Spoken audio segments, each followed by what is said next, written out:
Assalamualaikum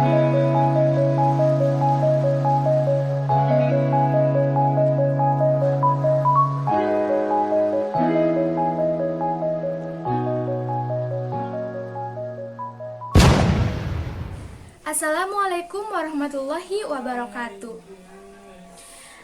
Menit nupa ciwit-ciwit, jam anu pa antai-antai, jeung poe nupa geye-geye, disusul ku minggu nupa tumbu-tumbu, diteang ku bulan nupa anjang-anjang, bari ditungtun ku taun nupa tumbu-tumbu. Langkung ti payun mangga urang sami-sami panjatkeun puja sinareng puji syukur ka Zat Allah nu Maha Ghafur. Teu hilap sholawat sinareng salam oge pamugia sapapawasna dilimpah curahkeun ka junjungan urang sadaya nyaeta habibana wa nabiyana Nabi Muhammad sallallahu alaihi wasallam, katut ka keluargana, sahabatna, tabiin tabiatna, jeung urang sadaya salaku umatna. Dina kasempatan anu bungah ieu, insyaallah simkuring bade ngadugikeun hiji biantara ngeunaan kana pikanyaah indung jeung bapa. Nyaeta pentingna urang hormat ka indung jeung bapa. Hadirin, naha simkuring nyandak judul sapertos kitu? Sabab eta dua jalmi teh mangrupakeun jalmi-jalmi anu ageng pisan pangaruhna nu aya dina kahirupan urang sadaya. Bapa urang nyaeta hiji jalmi nu kiat nu rela ngorbankeun sagalana pikeun bisa ngabahagiakeun urang salaku nu jadi anak.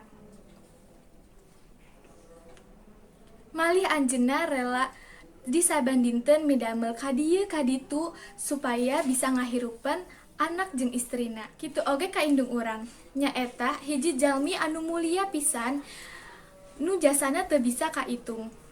Anjeunna oge anu parantos ngalakukeun 6N ka urang. Hadirin, terang naon eta 6N teh? 6N teh nyaeta hiji ngandung, 2 ngalahirkeun, 3 nganyusuan, 4 ngarawat, 5 ngagedekeun, jeung 6 ngadidik urang salaku nu anakna. Lamun dihitung-hitung jasa anjeunna, sadayana ge moal bakal bisa kagantikeun ku emas jeung permata sakali oge. Teras, naon anu kedah ku urang ngalakukeun pikeun bisa ngebales jasana? Nyaeta ku jalaran hormat, taat, jeung patuh kana sagala parentahna. Sabab sakumaha anu parantos disebutkeun tina hadis, karidoan Allah nyaeta karidoan kolot urang, sareng kamurkaan Allah nyaeta kamurkaan kolot urang oge. Dina hadis eta parantos jelas yen lamun urang patuh jeung taat ka kolot urang, mangka kolot urang oge bakalan resep jeung bunggah boga anak sapertos urang.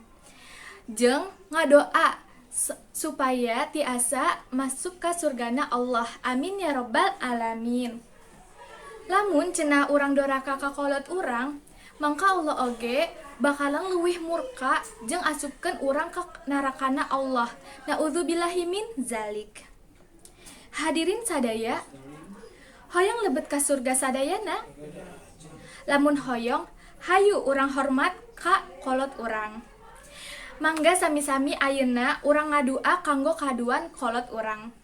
Cunduk waktu anu rahayu ninggal mangsa anu sampurna nitih wanci anu mustari. Mung sakieu biantara ti simkuring, mugi biantara ieu teh janten manfaat kanggo urang sadaya. Hatur nuhun ka ibu bapa anu tos masihan waktu ka simkuring. Wassalamualaikum warahmatullahi wabarakatuh.